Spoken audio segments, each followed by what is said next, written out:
Alright, so this is the last video on fuels, and this one is going to focus on cracking.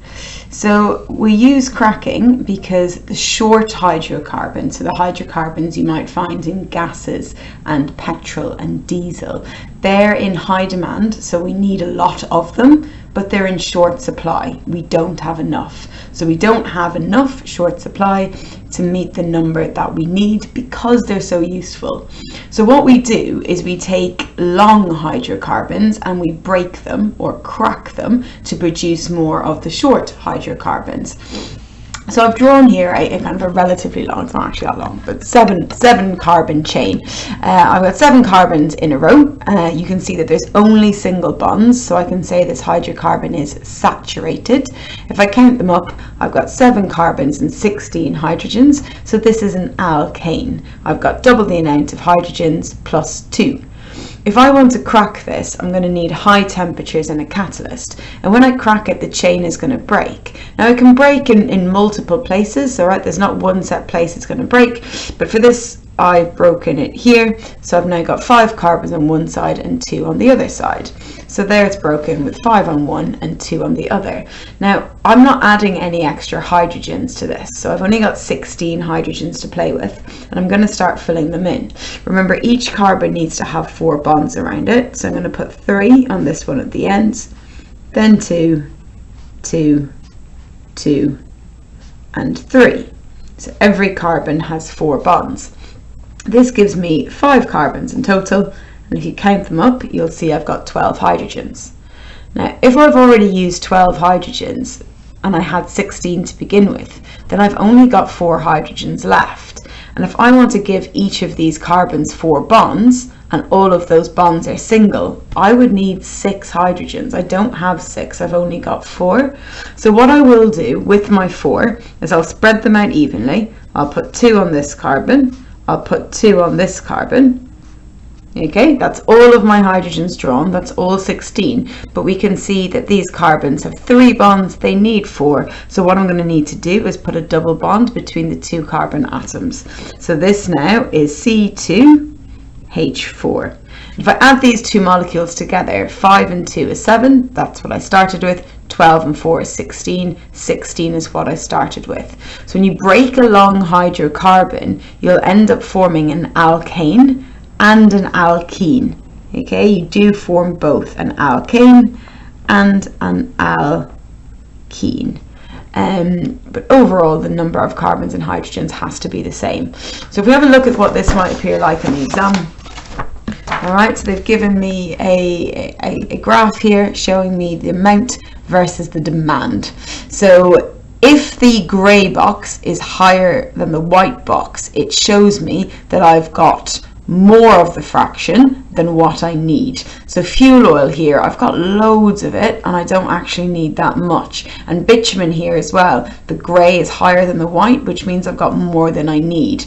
On the flip side, if you look at gases, petrol, kerosene, you don't have enough. This is how much you need, and this is how much you have. So again, if you remember your fractionating column, you'll know that fuel oil and bitumen are at the bottom. These are the ones with the really long hydrocarbons. So we can take the long hydrocarbons from fuel oil, we can break them up to produce more of the short hydrocarbons that we find in these other fractions. So this question just asks you the fraction that's most likely to need to be cracked, and that would be fuel oil, right? You need to crack that one to make more short hydrocarbons so that you've got more petrol, kerosene and diesel.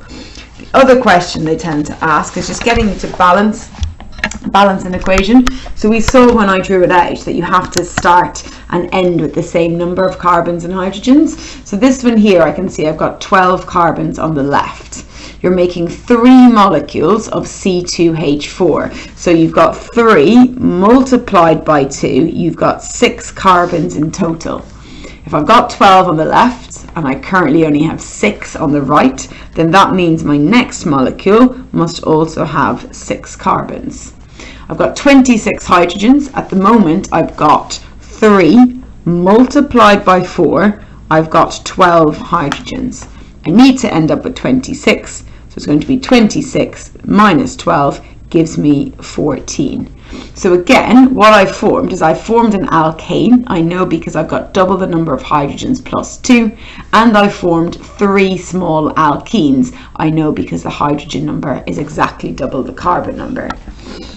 One down here is quite similar, except this time you've got more than one product, and it tells you that you get 2 moles of that last product. So whatever formula I write here, I have to multiply it by 2. So let's look at what I've got so far.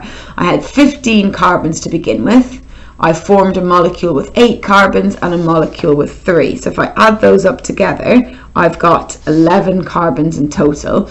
I need to have 15. Now your temptation might be to write C4, but remember, whatever you write has to be multiplied by 2. So if I write C2, I've got 2 times 2 is 4, 4 and 3 is 7, 7 and 8 is 15. Now I've got the right number on each side. If I look at my hydrogens, I've got 18 there and 6. So in total, I've got 24 hydrogens. I need to have 32. So I need another 8. Okay. Instead of writing H8 here, all right, I know that it needs to be multiplied by 2 to give me 8 in total. So that means it's going to be 4. All right. Now I've got 2 times 4 is 8. 8 and 6 is 14, 14 and 18 is 32. So in this equation, you're taking your long alkane and you're breaking it down into an alkane. I know that's an alkane because it's double plus 2. You've got this alkene, and then you've got 2 molecules of this alkene. So as I said, when you're doing a cracking reaction, it can break in a number of different places, that chain, and give you a number of different products. What has to be true though is the number of carbons and hydrogens on each side has to be the same. The final thing in the fuels topic is just comparing the use of a fuel like petrol with a fuel like hydrogen gas. For something to be a good fuel, it has to be easy to ignite. It has to be easy to light on fire. Petrol is flammable, hydrogen gas is flammable. So they're both easy to ignite. And when you ignite them, they need to release lots of energy. A piece of paper is easy to light on fire, but if you try to heat your home with a piece of paper burning, you would run into trouble. All right, it burns out really quickly. It doesn't give out much energy. Petrol, though, when you ignite it, gives out lots of energy. Hydrogen, when you ignite it, gives out lots of energy. Petrol and hydrogen both need to be easy to store and easy to transport. So if you think of a petrol station, they have to store a lot of petrol in that petrol station to be able to cater to all the cars that come through. Now, petrol is easy to store.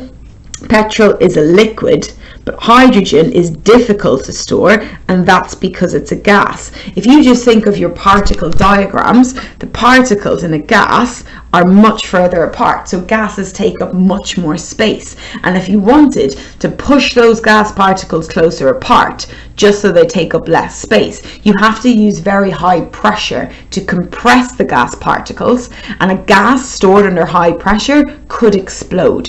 So they're not easy to store because they're gases, and if you store them under high pressure to make them take less space, they can explode.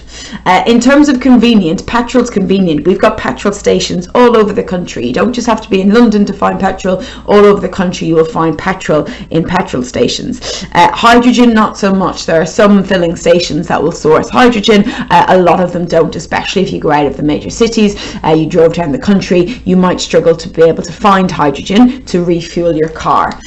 Good for the environment, all right? Petrol is made up of hydrocarbons. Remember, it's one of our fractions of crude oil. It's made of hydrocarbons, and when you ignite it, you react the hydrocarbons with oxygen and you form CO2 and you form H2O. They're the products of combustion. Now, CO2 is a greenhouse gas. It can lead to climate change, so it's not good for the environment. And then your other option, if you combust a hydrocarbon and you don't have enough oxygen and you get incomplete combustion, you're forming carbon monoxide, CO, which is a toxic gas that stops our red blood cells carrying oxygen. So hydrocarbons, burning them, that's not good for the environment. On the other side, hydrogen, all right, if you react hydrogen with oxygen, you react hydrogen with oxygen, you do form water, just like the hydrocarbon does. Because there's no carbon present, you're not forming any CO2, you're not forming any carbon monoxide either. what am I doing? 2 and 2. You're not forming any carbon monoxide either. So the products of combustion for hydrogen are better for the environment than the hydrocarbons. And the last thing, is it renewable? All right, petrol, absolutely not. Okay, remember, we're getting this from crude oil, and crude oil is a fossil fuel. Is hydrogen renewable? Technically, yes. We can get hydrogen from the electrolysis of water. So if you take a water molecule and you split it up, you'll get hydrogen, you'll get oxygen. And we've obviously got a plentiful supply of water. The problem here, though, is electrolysis is very expensive. And that means that in theory, even though we can get hydrogen from splitting up water, where we actually get our hydrogen is we typically get it from the hydrocarbons that we get from crude oil. So technically, in theory, it is renewable, but we'll need to come up with better techniques, cheaper techniques to split water for that to actually be a feasible option.